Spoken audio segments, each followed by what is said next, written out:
gelombang pertama itu kan yang diprioritaskan adalah nakes sama para pejabat pemerintah. Nah, sejauh ini gimana Pak tanggapannya Pak? Ya, terima kasih. Jadi sebenarnya kalau dilihat prioritas, memang untuk vaksin ini harus dibuat prioritas ya Mas. Jadi memang karena jumlahnya juga terbatas.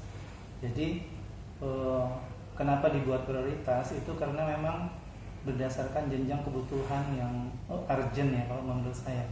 Jadi yang pertama nakes ini memang sangat diperlukan karena dia yang adalah dia itu semacam pertahanan terakhir di mana dia yang terdepan untuk menangani virus. Jadi kalau misalnya tenaga kesehatan, bahkan orang-orang yang kerja di tenaga kesehatan itu, jadi termasuk cleaning service dan termasuk petugas-petugas apotik dan sebagainya, itu masuk prioritas nakes juga. Jadi mereka yang harus yang pertama karena mereka yang melayani orang-orang yang sakit. Jadi misalnya kalau ada masyarakat yang sakit kan mereka yang pertama yang melayani. Kalau itu tidak ada karena kan jumlahnya juga terbatas. Jadi kalau misalnya nakes kena semua, tidak ada herd immunity, kan vaksin ini kan membuat herd immunity ya. Herd immunity. Jadi kalau misalnya nakes banyak yang kena, otomatis yang melayani masyarakat itu jadi kesukaran, dan ini akan menjadi circle yang tidak baik untuk pelayanan kesehatan khususnya di tenaga kesehatan. Nah, itu makanya dibuatkan prioritas. Nah, yang kedua sebenarnya bukan pejabat ya. Jadi yang kedua itu prioritas adalah pelayanan publik ya, petugas publik. Jadi yang dia membuat kebijakan, kemudian dia yang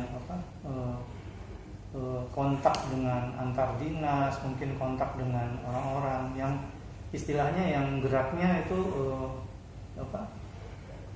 mobile sekali. Jadi banyak kontak dengan orang-orang. Nah, ini yang memang prinsipnya kan kalau terlalu banyak kontak, kemudian misalnya kerjanya ke jalur A, ke jalur B, ke jalur C, itu resiko untuk terkena COVID-nya tinggi.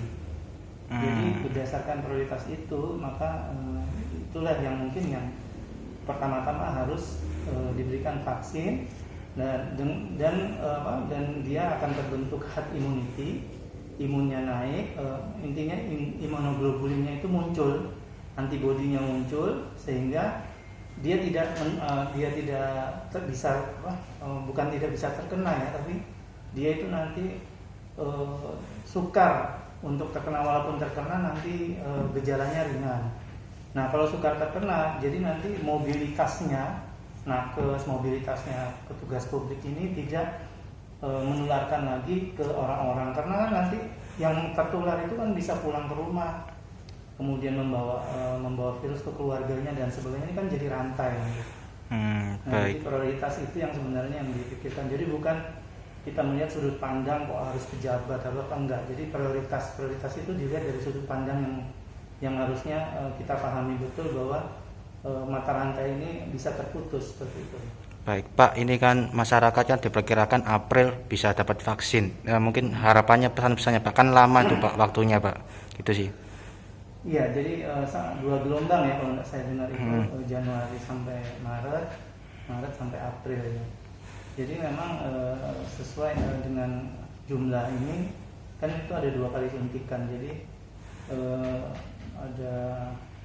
diharapkan memang yang diprioritaskan mulai dari zona-zona merah, tapi di Indonesia itu nanti seluruh Indonesia akan mendapatkan sesuai dengan jumlah zonanya masing-masing. Oke, baik.